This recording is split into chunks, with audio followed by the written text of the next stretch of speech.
Welcome in, Hawks fans. Your boy Bryce Lewis back at it again for another episode of Bleav in Hawks, and let's just get into it. The trade deadline has came and it has passed. Hawks staying put, no moves at the trade deadline. DeJounte Murray is a Hawk at least for the rest of the year. We'll see what happens in the offseason.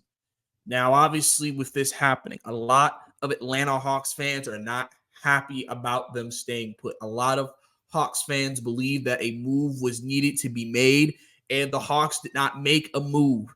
The question now is, and I posed this question on Twitter, what direction is this team going in? Because I've said the issue with them not making a move to me, and this is more of a organizational thing because this has not been communicated well to the fans, is what is the direction of the Atlanta Hawks? What are we trying to do this year? What was the plan? Did the plan change? What is the long-term future? You keep saying in interviews you want to win, but okay, how do we know that?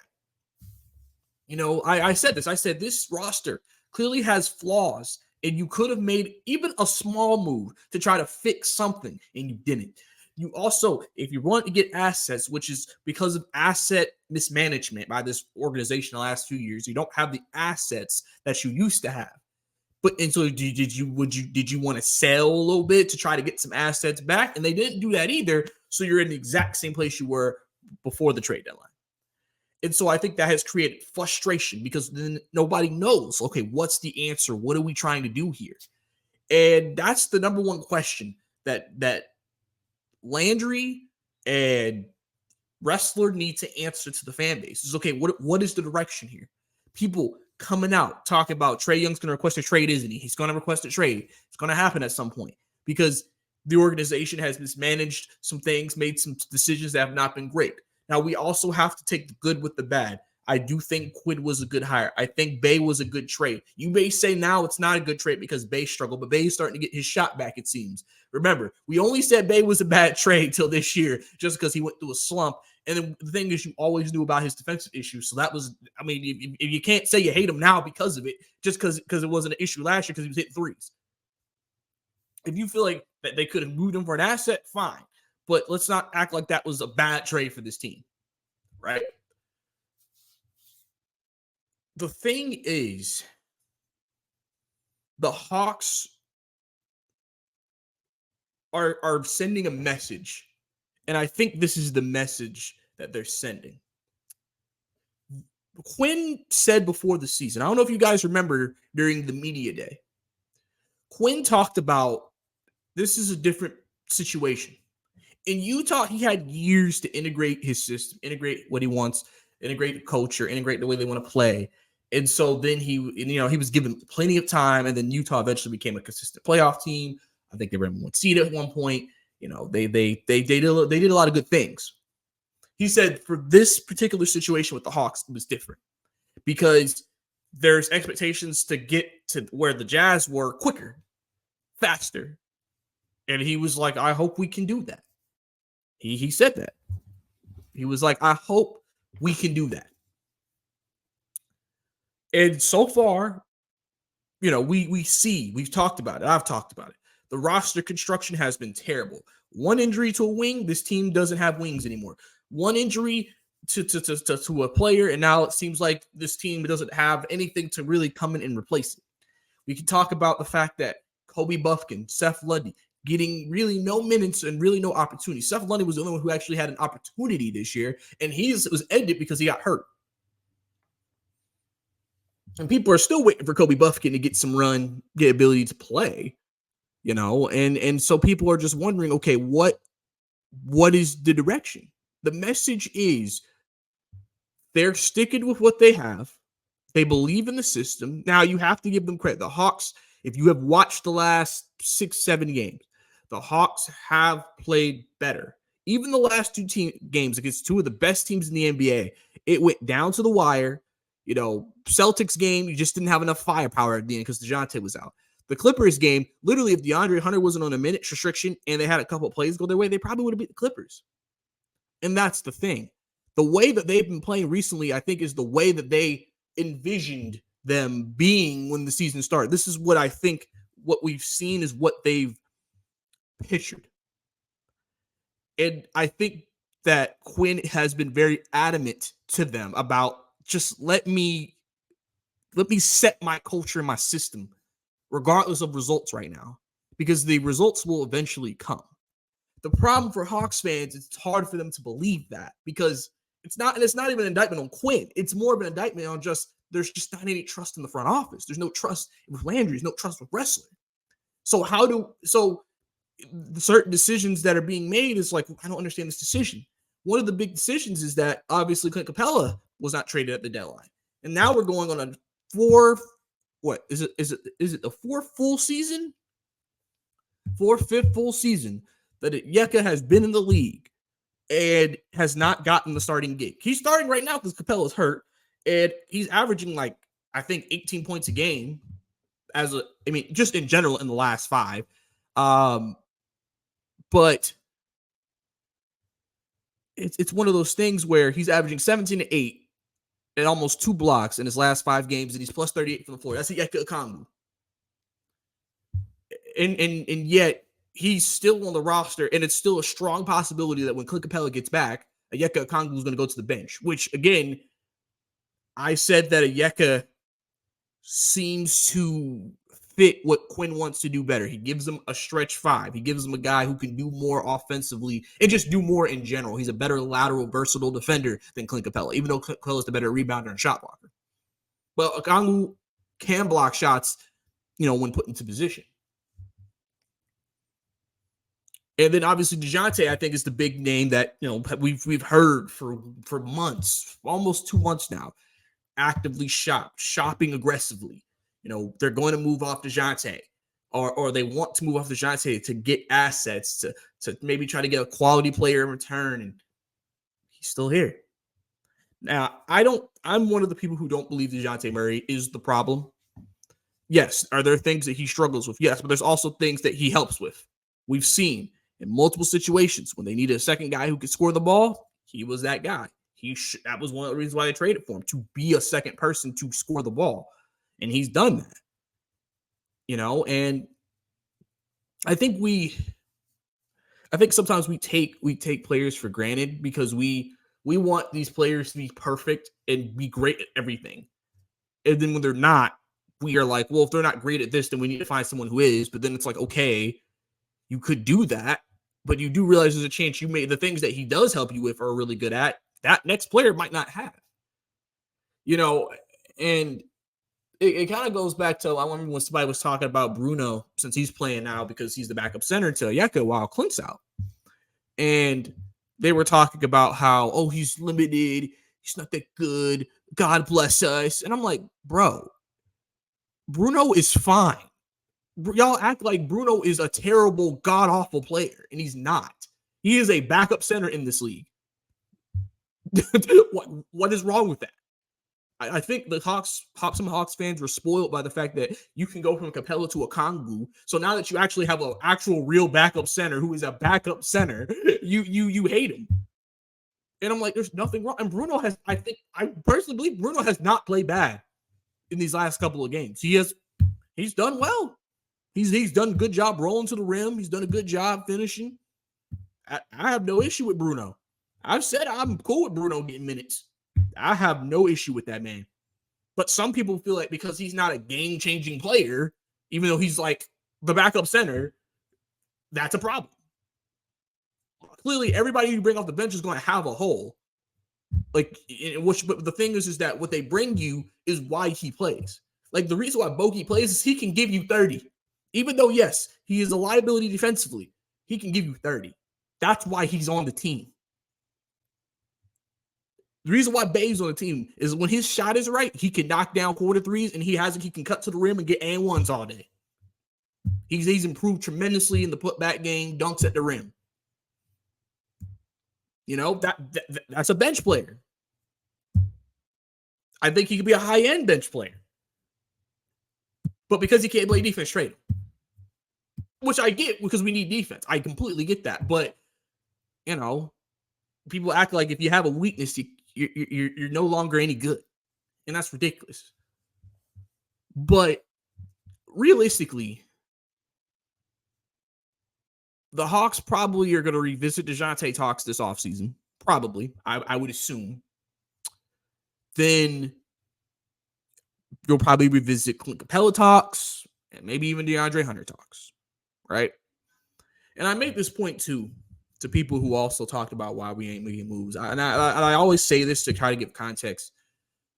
It's not easy being a GM or a person who's making these deals because, teams have agendas. Teams have stronger relationships and GMs have stronger relationships with one than the other. Teams, you obviously don't want to make sure you're not getting fleeced or you're getting the value you think is appropriate for your player. Now, that also is something within itself because, teams are valuing their players at a certain rate, and then the market may be saying one thing compared to what you think. There's just so many things that go into making a trade. You may think a player is more valuable than the team that you want assets from. They may not value your player, so it makes the trade more complicated. It's not easy. From what I've heard, from everything I've heard from Adrian Wojnarowski, the reason why the Hawks didn't make that trade with DeJounte was literally just because they felt like they weren't getting the value back for him that he probably was warranted. And people are saying, oh, this reminds me of John Collins all over again. And I understand why, because the management has created the mistake with John for keeping him too long. So now anytime we may want to trade someone and never trade them, we just think it's John Collins over again. But here's the difference in the situation. John Collins, the biggest issues with him was he was coming, his production went down every year. We signed him to a deal that I think a lot of teams probably wouldn't have paid him or don't want to pay him. And so those two things obviously would affect his trade value because teams are like, we don't want to take that contract, so I don't really want to give up a lot of assets for him. Right? The Hawks just got to a point where they had to move off of him, and that's why they eventually moved off of him. DeJounte has a good contract, and he's having a career high in points. And realistically, if he was probably the main guy running the show, probably would be close to being an all-star. So he's a good player. Like, we know for a fact he's a good player. Strong player, is the starting point guard in this game. And he has a good contract. So I don't think this is a matter of John Collins in terms of we don't like his contract or we don't think he's that good to be warranting the value. I just think teams just felt like, I don't want to break the bank for DeJounte Murray. I think that was ultimately the thing.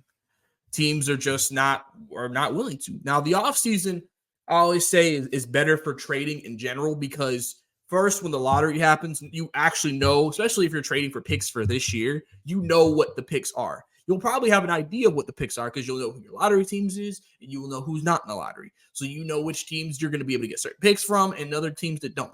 Other teams may get picks because of things that happened previous trades before that they've made, certain, conditional picks, things like that. And then that will create the opportunity for, the Hawks to maybe get a more lucrative deal with a team potentially. And for DeJounte, I mean, he still has incentive to play hard because, again, if that's something they're going to revisit this offseason, you still want to play well and make a team be like, man, we really need that. Now, the one thing that hurts DeJounte in today's landscape is that there's so many good guards in the game. There's so many good quality guards. That's not the biggest need. The biggest need that every team has is wings. So wings are going to have more value. You heard reports that people were keeping an eye on DeAndre Hunter and Sadiq Bey, even though no moves were made. But that was just that there will always be teams that want wings. I just think DeJounte, there's so many teams that have guards that it's just like, okay, do we really need to give up a certain amount for a guy like him? Which that's for the team to decide, for the team to make. And then obviously the Hawks have to do their due diligence and not just give up whatever. Because the thing is, if this is going to be like John Collins, if they traded him for like a pick, that's why if you think about a lot of the deals that you heard that were rumored, everybody was very underwhelmed by a lot of them. And that may definitely have been what was offered to them. And if all of you are that disapproving of the deals, then what are you upset about with DeJounte staying? Because y'all basically just admitted you don't like any of the deals. So then, like, the Hawks can't pry more out of the other teams. All they can do is say, we want this. If you're not willing to do this, then we'll keep it moving. Because at the end of the day, DeJounte has 4 years left on his contract. There really is no there's no pressure to get rid of him. It's not like if he was on a year, then you might have been stuck in a situation where you may have had to take a trade that you didn't want to take. But overall, you're not in that situation. So you can afford to wait a little bit longer to make a trade.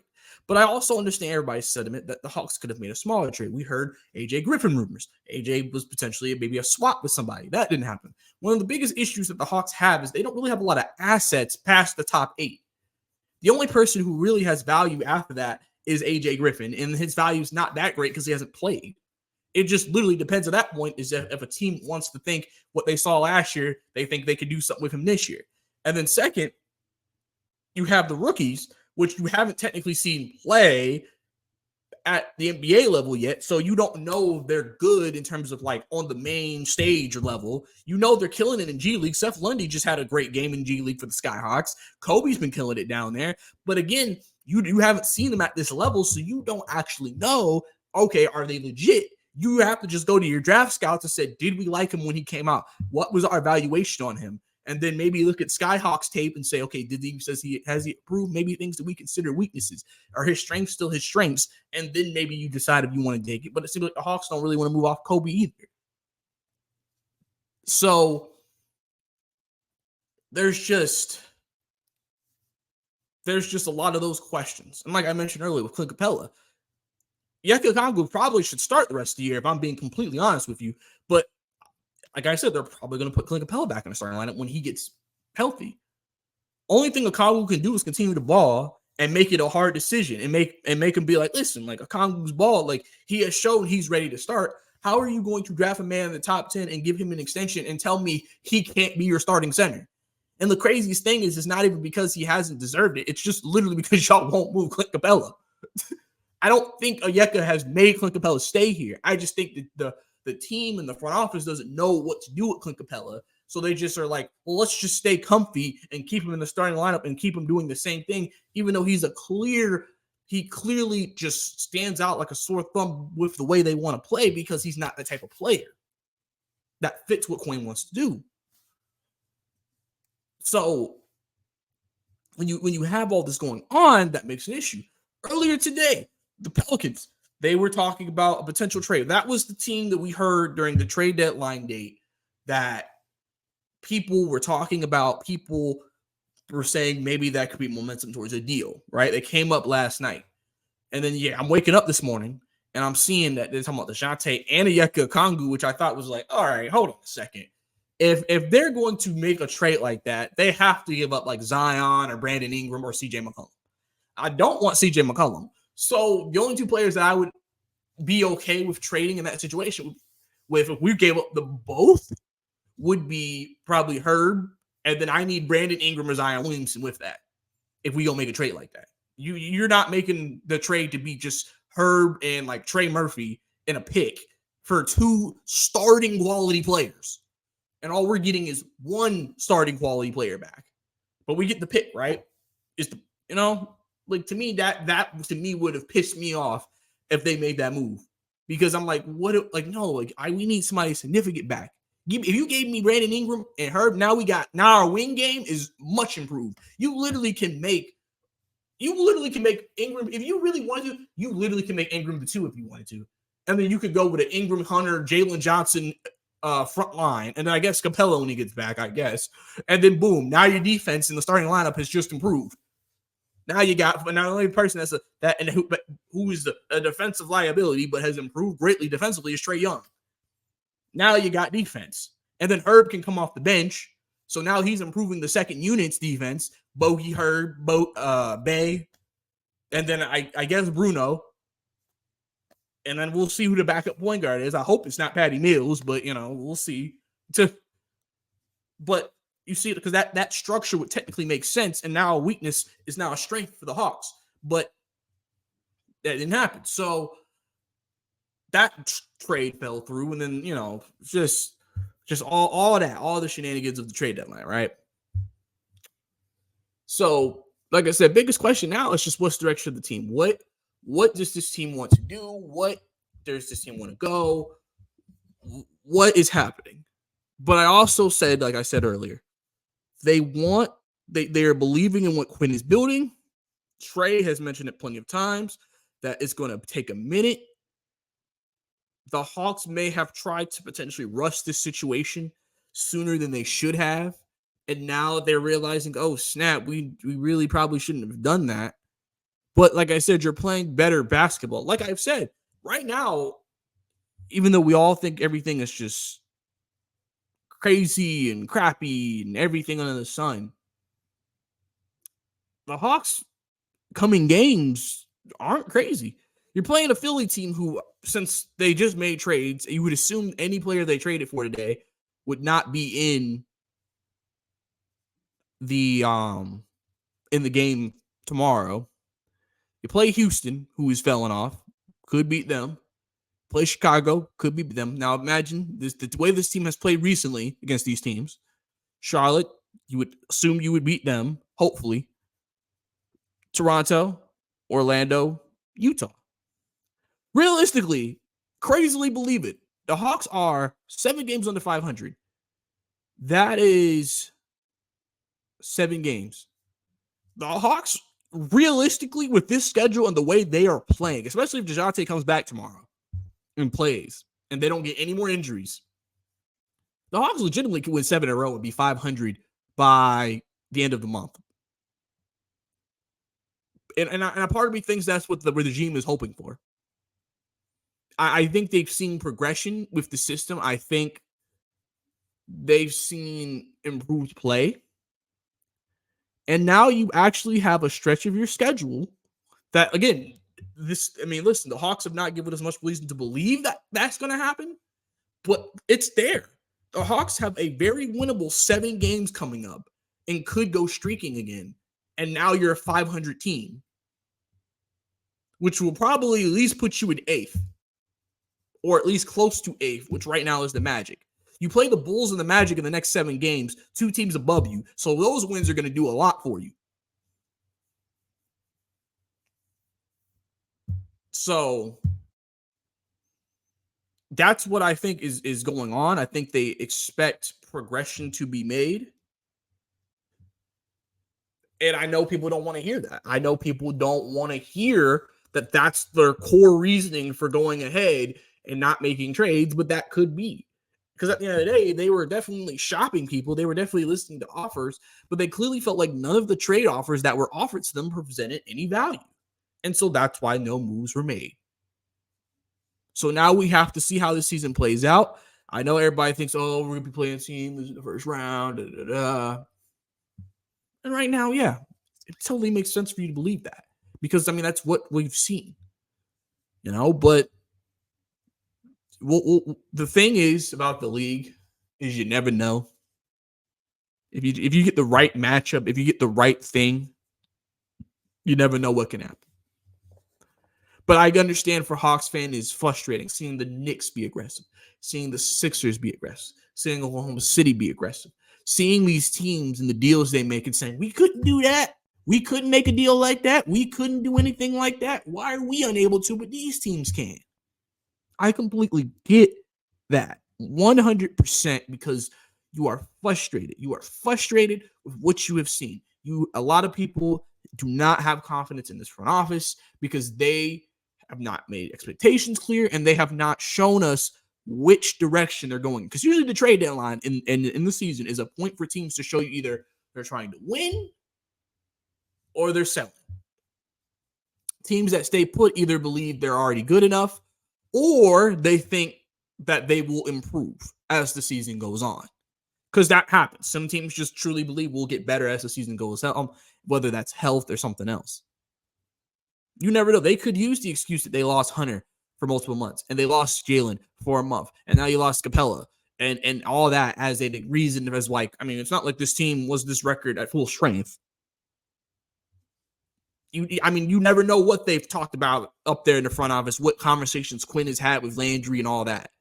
They talk. I don't know what they're talking about. Maybe Quinn was able to convince Landry, like, listen, unless you just get the perfect deal, I don't think we need to make any moves. And I'm willing to ride with what I have and continue to implement what I want to do and continue to keep my consistency going with what my system is and hope that we can round this thing up and we can, make strides and improve, and we'll see where the season takes us. That definitely could be what they decided to do. But that is where we are right now with the Hawks and then the trade deadline. So I completely understand people frustrated, people just trying to figure out, like, what are we doing? What is the plan? What exactly is the direction of the Atlanta Hawks? And today they felt like no answers were given. And so people are just like, I guess the season's a bust. The season is over. What's the point of caring? This team doesn't care. Why should I care? All of those emotions are very justifiable in the situation. But the only thing we can do is just watch and see what happens, guys. So that's what we're going to do. That's at least what I'm going to do. So if the Hawks team play the way they played recently, things could change. But that's why we play the game, to see if it actually does. But yeah, so that's all I got really for you guys. I guess this is more of a rant, I guess, for the episode. Since I didn't talk about Boston game, really nothing to talk about.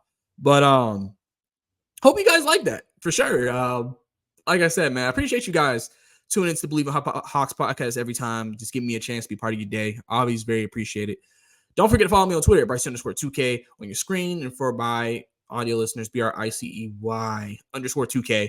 Don't forget, if you're watching on YouTube, subscribe, like the video. Definitely supporting love for more Hawks, Bleav in Hawks content, and just Hawks content in general. And then also for audio, leave a review on the podcast so other Hawks fans can see this podcast, tune in, and we can grow the following out here. And then, get big enough, you start making merchandise and woo-wee. So, like I said, guys, I appreciate it, guys. So that's all I got for you guys. This is your Bleav in Hawks podcast. It's your boy Bryce Lewis, signing out.